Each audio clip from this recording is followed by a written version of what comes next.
The eyedropper tool is very simple, but there's a bunch of different options in it. I'm going to go to press I, hit I in order to access it, and you see there's a lot of options here. Now, the eyedropper on its own, basically what you do is you click and it sets the foreground color to whatever you click on. If you right click, you could do things such as do something in 11 by 11 average, so rather than just looking at the exact pixel underneath, it gets a general average, which is nice when you have something like a sky like this, and you want to get really that color of the sky rather than just the random colors of, here, let's just zoom in here again, then, just the random colors that you're getting from here to here. You just kind of want the average of everything. So that's what right-clicking allows you to do. Not that many different things in the option bar. Show sample ring, don't show sample ring. I like the sample ring. It's fancy. You can sample all layers. I suggest you just do that. The only reason why you would set this to something else is if you don't want the color adjustment layers to be affected. Now, fact of the matter is very few people go to the eyedropper tool as the eyedropper tool. What they'll do is they'll just hit foreground color, and then if you move your cursor outside of it, it immediately turns into the eyedropper tool, accomplishing the same thing. The other options inside of the eyedropper tool, color sample tool, very similar thing, only every time you click, you not only get the information once, but you actually can save up to 4 different numbers. And that can be good if you're doing something such as web design, if you want to get 4 different numbers. Then you can clear it up here, point size or different sizes right there. So yay, yay, yay. Great, I just got my 4 colors. So that's just called the color sampler tool. Ruler tool allows you to measure straight lines. You can actually use this to straighten a layer. So here, let's say that we, let's just create a new layer right here. Great, Control copy, Control V, and we'll put it over here. Let's say that I was to take out the ruler tool, which I get to by pressing I. And I wanted to straighten it right here, so let's just make sure that this is perfectly straight. Press straighten layer.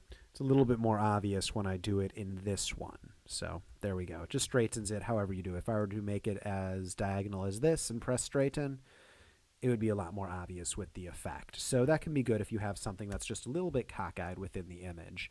Let's go back to here. There's a few other options inside of this note tool. Let's say that you want to take notes throughout it. So let's say you put a note here. Cow's head, you put a note here, cow's nose, and you can actually just step through all of the different notes as they're located right here. Hit Control H to hide and reveal those. There's a few different options, but there's really nothing much inside of notes. You can trash the notes by hitting the trash can right there. Pretty straightforward stuff. If you don't see this little notes panel, don't worry. If you go to the notes icon, it will immediately pop up.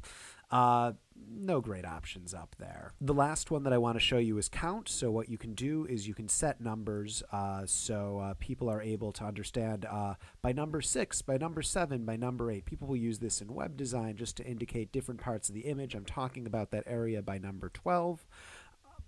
If you want it, it's right there. It counts. You can set the color, the size. You can set the groups.